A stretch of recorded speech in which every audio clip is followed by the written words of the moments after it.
यहाँ पर अहम खबर से आपको आगाह करें कि पेट्रोलियम मसनूआत की कीमतों में रद्दोबदल की समरी वजारत पेट्रोलियम को इरसाल कर दी गई है। ज़रा के मुताबिक ऑगस्ट पेट्रोल की नई फी लीटर कीमत में ₹1 इजाफे की तजवीज़ की गई है। डेप्यूटी ब्यूरो चीफ इस्लामाबाद गुलाम मुर्तज़ा इस वक्त हमारे साथ मौजूद हैं। गुलाम मुर्तज़ा, आगाह कीजिएगा, पेट्रोलियम मसनूआत की कीमतों में ऑगरा क्या तजवीज़ कर रहा है?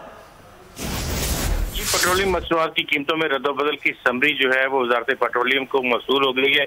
₹6.56 फी लीटर तक रद्दोबदल किया जा रहा है। पेट्रोल की कीमत में ₹1, हाई स्पीड डीजल की कीमत में 27 पैसे फी लीटर इजाफे की तजवीज़ दी गई है।